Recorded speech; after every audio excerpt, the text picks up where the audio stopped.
गुप्ता, आप देख रहे हैं खबर दोपहर। पंजाब में मोहाली की एक प्राइवेट यूनिवर्सिटी में एमएमएस कांड से हंगामा मच गया। आरोप है कि हॉस्टल में रहने वाली कुछ लड़कियों के बाथरूम के वीडियो हॉस्टल की ही एक छात्रा ने लीक कर दिए, जिसके बाद देर रात से ही छात्राओं का हंगामा जारी है। तो परिजनों ने भी हॉस्टल प्रशासन के खिलाफ नाराजगी जाहिर की है। हालांकि पुलिस ने आरोपी छात्रा को गिरफ्तार कर इस मामले की जांच शुरू कर दी है। पुलिस के मुताबिक आरोपी लड़की ने अपने दोस्त को ये वीडियो भेजे हैं, लेकिन कितनी लड़कियों के वीडियो भेजे हैं यह अभी जांच का मुद्दा है। वहीं हॉस्टल की छात्राओं ने यूनिवर्सिटी प्रशासन पर मामले को दबाने का आरोप लगाया है। यूनिवर्सिटी की लड़कियां गुस्से में हैं। छात्राओं का कहना है कि वे हॉस्टल में सुरक्षित महसूस नहीं कर रही हैं।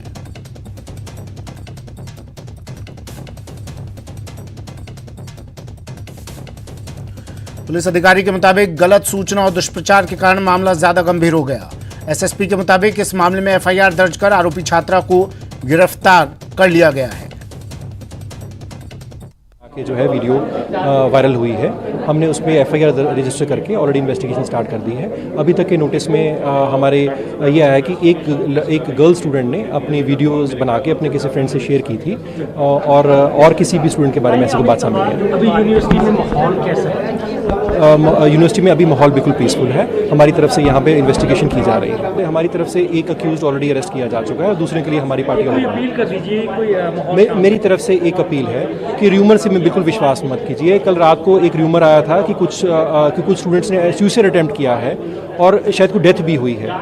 ना तो किसी ने सुसाइड अटेम्प्ट किया है, ना कोई डेथ हुई है। मैं आपके माध्यम से क्लियर करना चाहूँगा, र्यूमर्स पर विश्वास मत कीजिए। मेरी यही अपील है कि कोई भी इन्फॉर्मेशन फैलाने से पहले उसको वेरीफाई जरूर करना चाहिए। देखिए, इस केस में this is a classic case जिसमें एक इन्फॉर्मेशन जो डिस्टॉर्ट करके पेश की गई है and sensitivity of the people is at the as.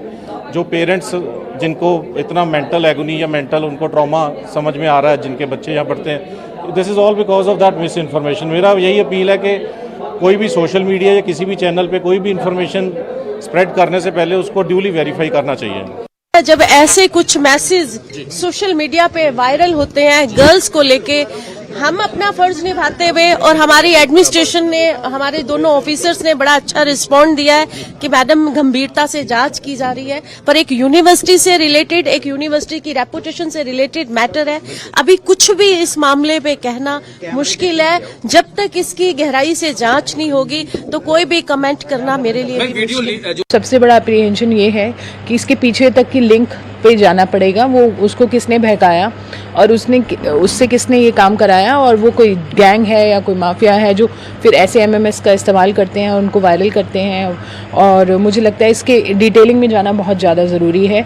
और दूसरा जो मेरा अप्रीहेंशन है इस चीज़ को लेकर वो ये है कि जो बच्चियाँ बीमार हो रही हैं या सुसाइड की। बढ़ते अगली खबर की ओर। दिल्ली में आम आदमी पार्टी ने राष्ट्रीय जनप्रतिनिधि सम्मेलन में राष्ट्रीय स्तर पर पांव पसारने के संकेत दिए।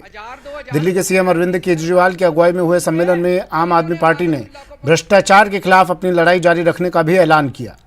सम्मेलन को संबोधित करते हुए केजरीवाल ने कहा कि उनकी पार्टी को भ्रष्टाचार से लड़ाई के कारण कई मुश्किलों का सामना करना पड़ा है, लेकिन आम आदमी पार्टी देश के सभी 1230 करोड़ लोगों के समर्थन से भारत को विश्व में नंबर 1 देश बनाने को कृत संकल्प है। केजरीवाल ने बीजेपी पर निशाना साधा तो गुजरात और हिमाचल प्रदेश समेत देश के कई हिस्सों में आगे बढ़ने का दावा किया। इस सम्मेलन में 20 राज्यों से लगभग 1400 से अधिक जनप्रतिनिधियों ने हिस्सा लिया। इन्होंने 144 करोड़ रुपए वाला आदमी ऐसे कपड़े।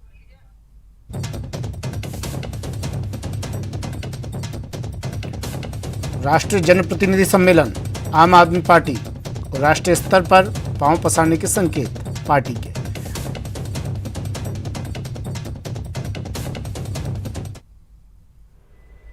अपने को 130 करोड़ लोगों को जोड़ना है और बहुत सारे आइडियाज आएंगे और बहुत सारी बातें आएंगी। सबको संजो के, सबको साथ लेके हम इस देश को दुनिया का नंबर 1 देश बनाएंगे। कई लोग मेरे से पूछते हैं कि जी अगले चुनाव में किसके साथ अलायंस करोगे, कौन सी पार्टियों के साथ करोगे, भाजपा के खिलाफ एक यूनाइटेड। भाई साहब, मेरे को ये सब जोड़ तोड़ समझ नहीं आती। एक ही चीज समझ आती है, जिस दिन इस देश के 130 करोड़ लोगों का अलायंस बन गया, हमें दुनिया का नंबर 1 देश बनने से कोई नहीं रोक सकता। इनका ऑपरेशन लोटस तो फेल हो गया। इन्होंने दिल्ली के अंदर हमारी सरकार तोड़ने की कोशिश करी। 20-20 करोड़ रुपए एक एक एमएलए को इन्होंने कोशिश करी, एक भी एमएलए नहीं टूटा। हमने सारे के सारे गिनती करा दी थी विधानसभा के अंदर, एक भी एमएलए नहीं टूटा। फिर ये पंजाब गए, पंजाब के अंदर 25-25 करोड़ एमएलए को देने की कोशिश करी। इनकी प्लानिंग थी पंजाब में भी और दिल्ली में भी 40-40 एमएलए खरीद के तोड़ लेंगे। पंजाब में भी ये नहीं तोड़ पाए। प्रधानमंत्री नरेंद्र मोदी के जन्मदिन के मौके पर सेवा पखवाड़ा मना रही बीजेपी ने आज दिल्ली में क्रॉस कंट्री स्लम रेस का आयोजन किया। दिल्ली के मेजर ध्यानचंद नेशनल स्टेडियम से शुरू हुई दौड़ इंडिया गेट तक गई। इस रेस को केंद्रीय गृह मंत्री अमित शाह ने झंडी दिखाकर रवाना किया। इसमें करीब 10,000 युवाओं ने भाग लिया। प्रतिभागियों को 4 भागों में बांटा गया। इस रेस का मकसद खेलो इंडिया की भावना को आगे बढ़ाना है।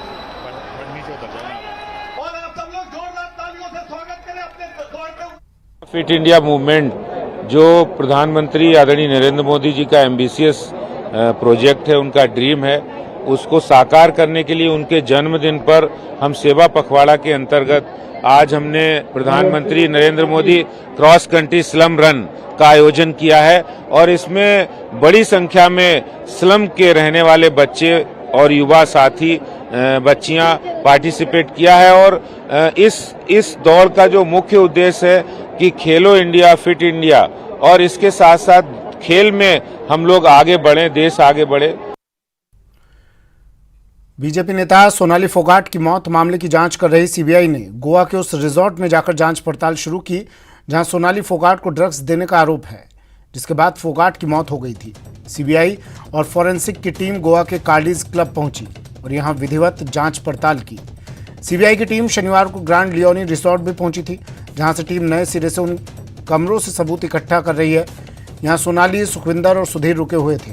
इन कमरों को गोवा पुलिस ने सील कर रखा था। सुधीर सांगवान के कमरे से सीबीआई के एफएसएल की टीम ने सबूत इकट्ठा किए। यहां पर कमरे की और बाहर की वीडियोग्राफी भी करवाई गई। आपको बता दें कि सोनाली के परिवार वालों की मांग पर एक केस सीबीआई को सौंपा गया है। इसका ऐलान खुद गोवा के सीएम प्रमोद सावंत ने किया था, जिसके बाद सीबीआई ने केस को लेकर एफआईआर दर्ज कर जांच शुरू की। मामले में 2 आरोपी सुधीर सांगवान और सुखविंदर फिलहाल न्यायिक हिरासत में हैं।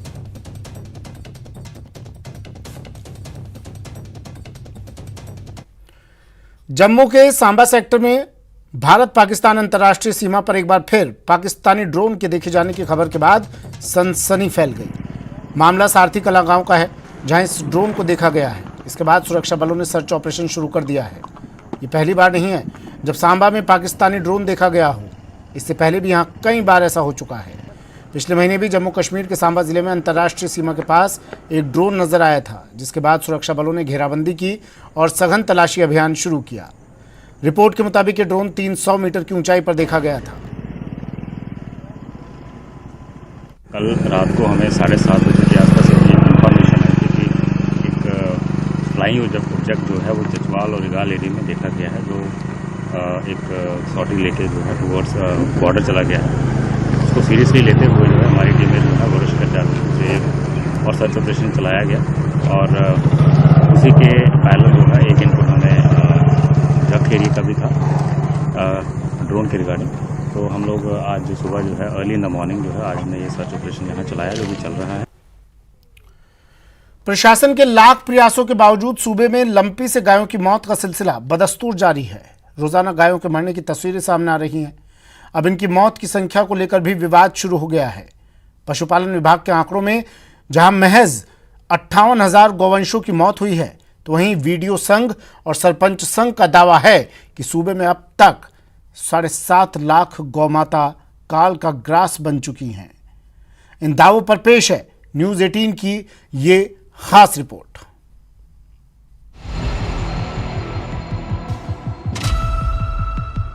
सूबे में लंपी संक्रमण को लेकर प्रशासन के दावों की पोल खुद उसके ही अधिकारी खोल रहे हैं। प्रशासन जहां गायों को बचाने के लिए दिन रात काम करने का दावा कर रहा है, वहीं गौधन की स्थिति में फिलहाल कोई सुधार होता नहीं दिख रहा। पशुपालन विभाग पर गायों की मौत पर हेराफेरी कर कम दिखाने के आरोप लग रहे हैं। ये आरोप लगा रहे हैं ग्राम विकास अधिकारी संघ और सरपंच संघ के महासचिव। पशुपालन विभाग का कहना है कि अब तक सिर्फ 58,000 गौ माता की मौत हुई है, जबकि वीडियो का दावा है कि उन्होंने जो रिकॉर्ड तैयार किया उसमें 7 लाख से ज्यादा गायों की मौत हुई है, जबकि सरपंचों के पास जो आंकड़े हैं वो इससे करीब 1 लाख ज्यादा यानी 8 लाख गौवंशों की मौत का है। पूरे राजस्थान भर में 7 लाख से ज़्यादा हमारे गायों की डेथ हुई है और ये डाटा हम कलेक्ट कर चुके हैं और डाटा कलेक्ट करके हम अपने विभाग को भी देने जा रहे हैं। वो देने के पीछे मुख्य रीज़न ये है कि पशुपालन विभाग जो बता रहा है वो डेथ 50,000 के आसपास बता रहा है, जो हमने समाचार पत्रों में देखी है, न्यूज़ चैनल्स पे देखी है, लेकिन हमारे हिसाब से डेथ 7 लाख को क्रॉस कर चुके हैं, जिसके ऑथेंटिक डाटा हमारे पास है। क्योंकि हम लोग जो वैज्ञानिक पद्धति से शवों का निस्तारण कर रहे हैं, उसके निस्तारण से पहले हमारे द्वारा ग्राम पंचायतों में बाकायदा रजिस्टर मेंटेन किया जा रहा है। अगर किसी पशुपालक की गाय की डेथ हुई है तो पशुपालक का नाम लिखा जा रहा है। 8 लाख के लगभग गौवंश लंबी बीमारी की वजह से मर चुका है, जिसमें बीकानेर, जौनपुर, बाड़मेर में करीबन 1 लाख से भी ऊपर की संख्या है। इसमें पशुपालन विभाग के पास में सही आंकड़े नहीं है और राजस्थान सरकार ने अभी तक इसमें गायों को दफनाने के लिए भी राशि किस प्रकार से दी जाएगी वो तय नहीं की है। इसलिए मैं राजस्थान सरकार से अनुरोध करता हूं कि गायों को दफनाने के लिए ग्राम पंचायतों को क्या राशि दी जाएगी वो निश्चित करें। वहीं इस मामले पर जब न्यूज 18 ने पशुपालन विभाग से संपर्क किया तो उसने इन आंकड़ों के संकलन करने की पद्धति पर ही सवाल उठा दिए। पशुपालन विभाग के अतिरिक्त निदेशक डॉक्टर नरेंद्र मोहन सिंह का कहना है कि सरपंच और वीडियो पशुपालन विभाग फर्जीवाड़े की उच्च स्तरीय शिकायत करेंगे। साथ ही सही आंकड़े सही आए इसके लिए प्रक्रिया में भी सुधार किया जाएगा।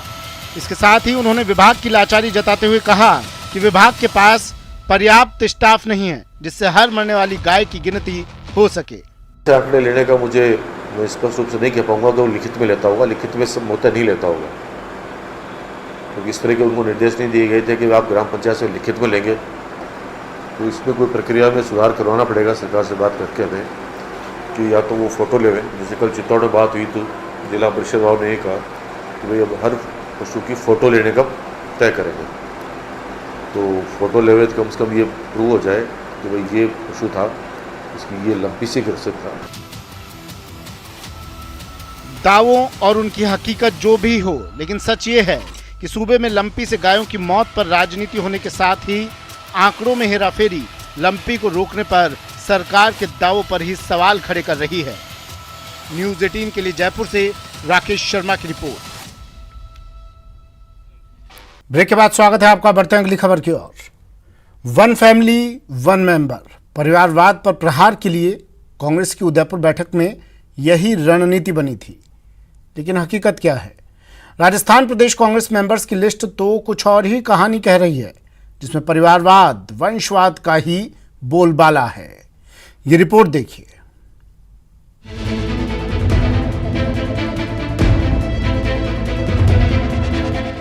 वंशवाद की बेल, कांग्रेस में खेल,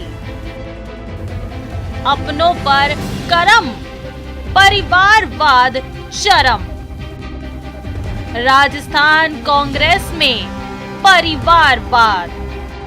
वन फैमिली वन टिकट की हमारी चर्चा हुई है और उसके अंदर एक जो कंसेंसस बन रहा है, वो कंसेंसस ये बन रहा है कि वन फैमिली वन टिकट होना चाहिए और इसमें एक्सेप्शन तभी हो जबकि फैमिली का दूसरा आदमी 5 साल पार्टी के लिए कम से कम अलग से काम कर रहा हो। ऐसा ना हो कि कोई व्यक्ति एकदम से कोई पुराना लीडर है वो एकदम से हो और उसके बाद में उसका रिश्तेदार, उसका बेटा कोई एकदम से आकर के चुनाव लड़ ले। तो अगर किसी को इलेक्शन लड़ना है तो उसको खुद व्यक्तिगत तौर के ऊपर कम से कम 5 साल उसको संगठन के अंदर उसको देने होंगे। उदयपुर में चले चिंतन शिविर के बाद कांग्रेस ने डिक्लेरेशन में परिवारवाद से दूरी बनाने की बात कही थी, लेकिन कुछ ही महीने बाद उसी राज्य में पार्टी परिवारवाद के भंवर में फंसती दिख रही है।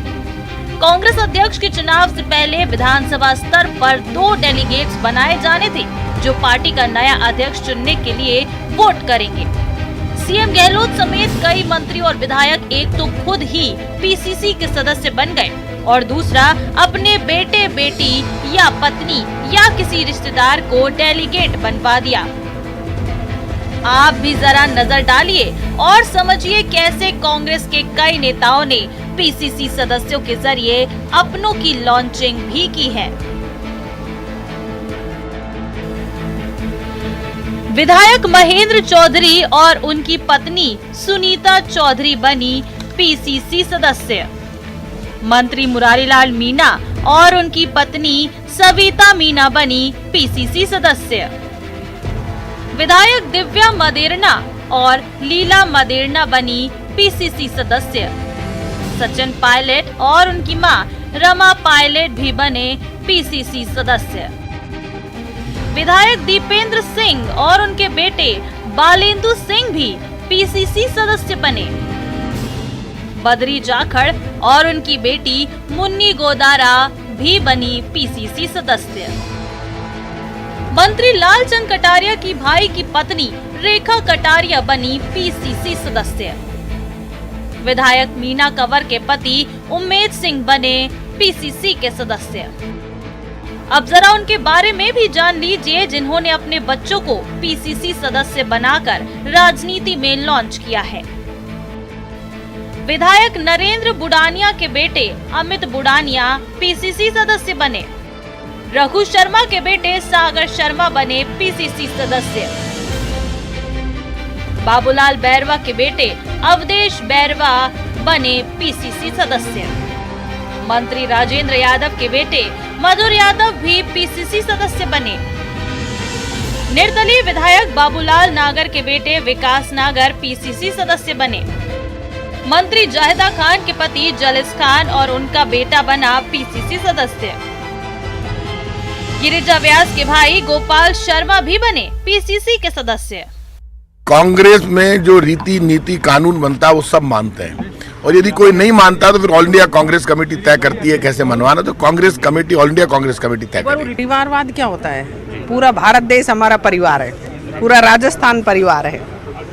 ये बीजेपी वालों का एक जुमला है कि परिवारवाद चल रहा है। उनके यहाँ कौन सा नहीं चल रहा है? कौन नहीं बनता है परिवार का सदस्य? तो ये उनके जुमले को तो मैं तो असत्य मानती हूँ। वहीं इस लिस्ट में कई विधायक और नेता ऐसे भी हैं जो ना तो खुद पीसीसी सदस्य बने और ना ही अपने परिजनों को पीसीसी का मेंबर बनाया। अपनों के बजाय कार्यकर्ता को आगे बढ़ाया। इन नेताओं में जलदाय मंत्री महेश जोशी भी शामिल हैं। हर आदमी की राजनीति में अपनी अलग अलग सोच होती है और वो सोच के हिसाब से काम करता है। कोई खुद भी बने, पहले हम भी बनते थे। ये कोई ऐसी कोई आपत्तिजनक बात नहीं। जिसने जो ठीक समझा उसने वो किया। एमएलए में से बनने का भी एक सिस्टम है कि परसेंटेज में से इतने परसेंट एमएलए बन सकते हैं। सारे एमएलए कोटा में भी नहीं बन सकते। और पीसीसी मेंबर बनना एक संगठन से जुड़े रहने का एक जरिया है। एक तरफ गांधी परिवार राष्ट्रीय अध्यक्ष की दौड़ से खुद को अलग करके उन पर लगे परिवारवाद के दाग को धोने की कोशिश में है, वहीं पीसीसी में बनाए गए सदस्यों में परिवारवाद चरम पर है। जयपुर से न्यूज़ 18 राजस्थान के लिए सचिन कुमार शर्मा की रिपोर्ट। लंपी वायरस के आतंक से परेशान पशुपालकों ने अब माता शीतला से गुहार लगानी शुरू कर दी है। पशुपालक लंपी को चेचक और बड़ी माता मानते हुए इससे राहत देने के लिए माता शीतला को धोक लगाने पहुंच रहे हैं।